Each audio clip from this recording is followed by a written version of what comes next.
তারেক মনোয়ার সাহেবের আগমন। এখন আপনাদের সামনে উপস্থিত হচ্ছেন আন্তর্জাতিক মিথ্যাবাদী,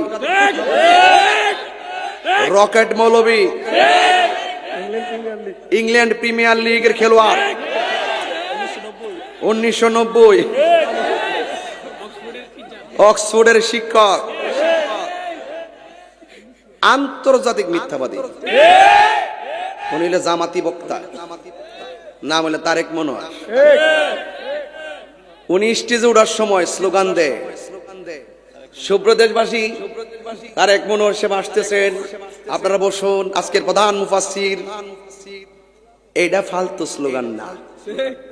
উনার নিজের স্লোগান যখন দেওয়ার আগে এটা ফালতু হয় না। উনি গতকাল বলতেছে নবীজির স্লোগান নারে রিসালাত ইয়া রাসূলুল্লাহ, এই স্লোগানটা নাকি ফালতু স্লোগান।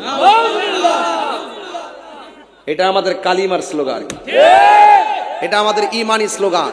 তবে জামাতের যারা দায়িত্বশীল লোক আছেন, আমরা আপনার কাছে প্রস্তাব করছি অনতি বিলম্বে সে যেইভাবে রাসূল করিম সাল্লাল্লাহু আলাইহি সাল্লামের স্লোগানকে ফালতু স্লোগান বলেছে, তাকে তাড়াতাড়ি প্রকাশ্য ক্ষমা চান, কালিমা পড়ে আবার মুসলমান বানান।